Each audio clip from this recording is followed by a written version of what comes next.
And heads up, a big dose of stupidity is coming your way. I've always been a fan of weird, silly ways to remember things.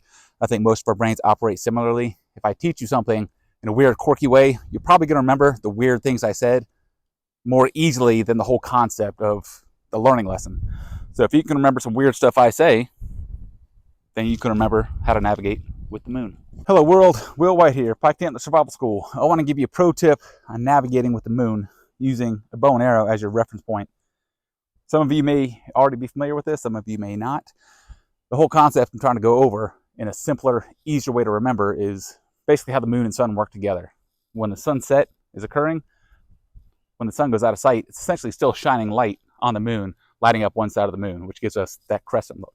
So if you draw a line from the top point to the lower point and draw a line all the way through to the ground, blah, blah, that's your north-south line.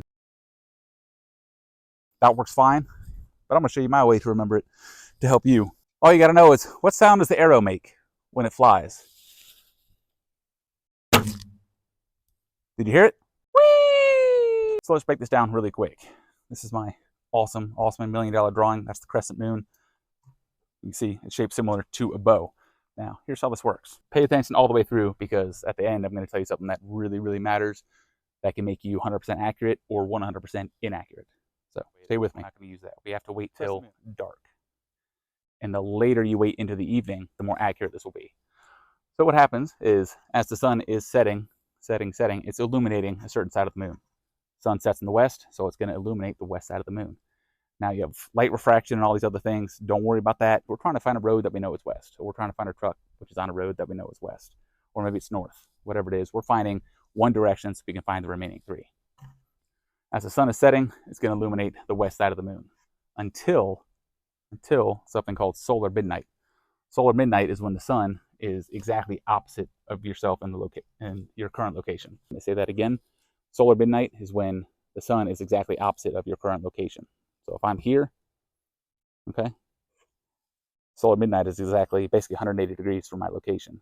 That matters. So it's got to be where you are currently with the time it is in that time zone. Sun setting in the west, illuminating the west side of the moon. Draw the lines if you want, or just think, hey, it's shaped like a bow.